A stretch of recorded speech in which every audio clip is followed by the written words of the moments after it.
So it's time to add the final touches on our assignment of 100 seconds. And so when my imaginary student, Music Stu, goes to my practice classroom, he or she clicks on classwork and then finishing and recording lyrics in 100 seconds. And Music Stu goes, "Oh, Miss Harrison is going to be most unhappy if I do not click through the link in Google Classroom, because I have to use that link to get my project graded." So Music Stu clicks through the link,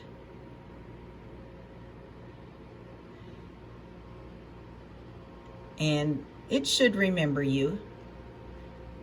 Now, do not go up here to File and open one of your old projects.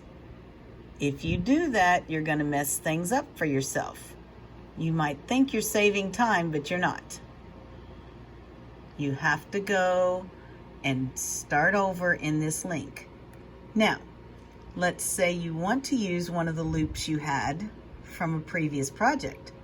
Just take a little scrap piece of paper and write them down and add them into your new project. You already know how to create a loop, and you know how to put 4 or 5 tracks together. So that's where I'm starting. I have picked out my favorite loop, and actually I picked out my favorite loop and did a few things more with it. Then I have to go to my tempo.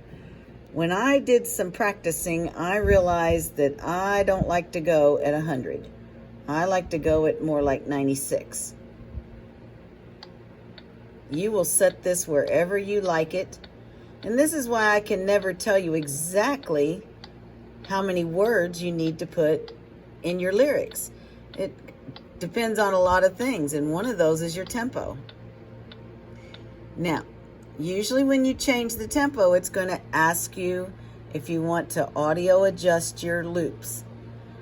I always adjust because that keeps them from getting strange sounding. It just slows them down.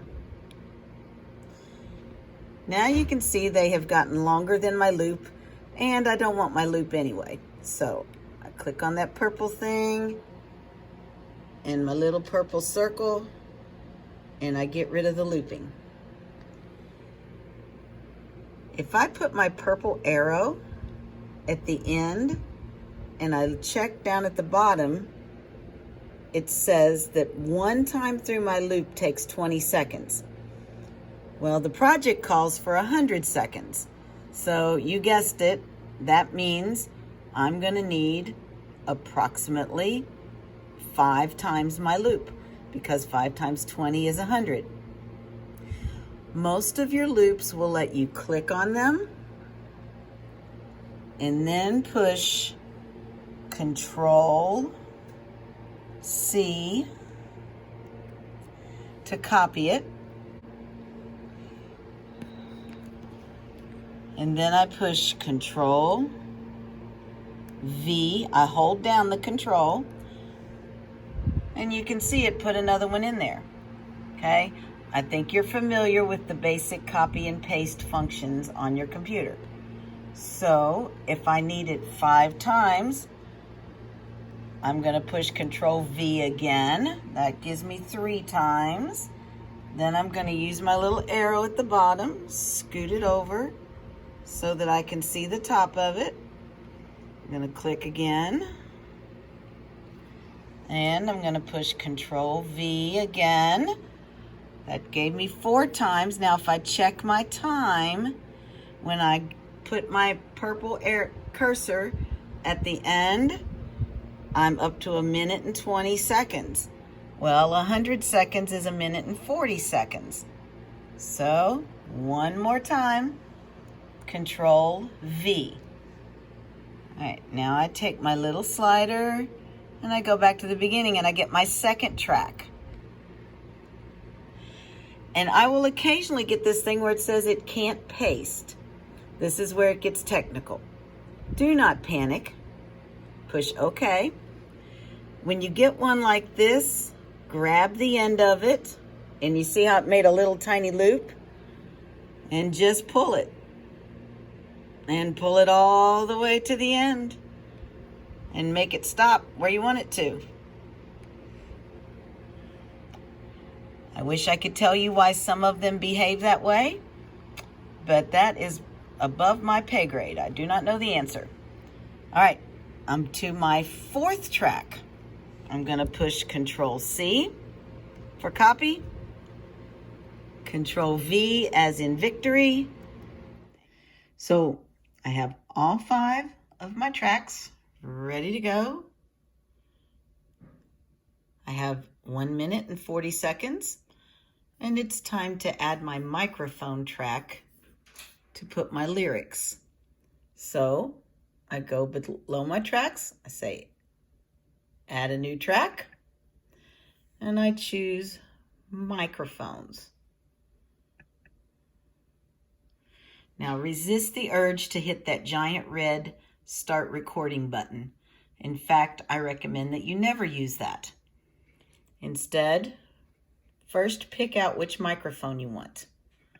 I like the one called Dry, D-R-Y. I will admit I've only tried about 5 of them, but that's the one I like the best. Then right beside that is an X. X. And then now I'm in the microphone track, and I hit the little R for record, and it's ready to record my lyrics.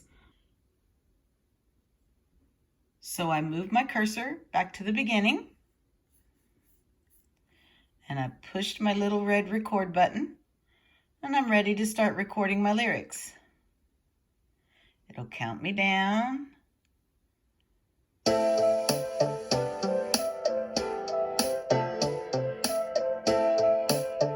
I let it play a little bit to get the beat going, and then I'll spare you the entire recording.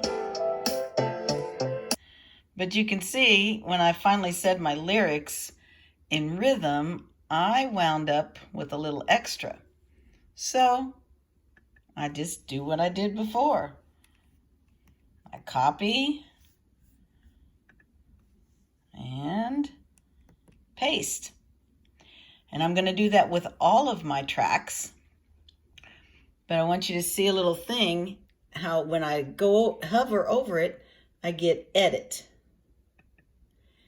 I'm going to choose fade out. And then you can see that this is a little lighter on the right. And then I just pull it. And then it can fade out. And I'm going to do that with all of them.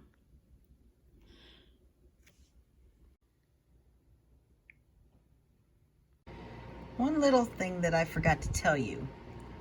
Down in the right corner, right above the word support, is a little plus and a minus. If your project winds up spread out all over the place, that's because you accidentally clicked on that plus button. And then you can kind of see it just makes it get bigger and bigger and bigger, and you can't see it on the screen. When you get ready to record your vocals, if you want to make it small enough that you can see everything on one screen, hit that little minus button.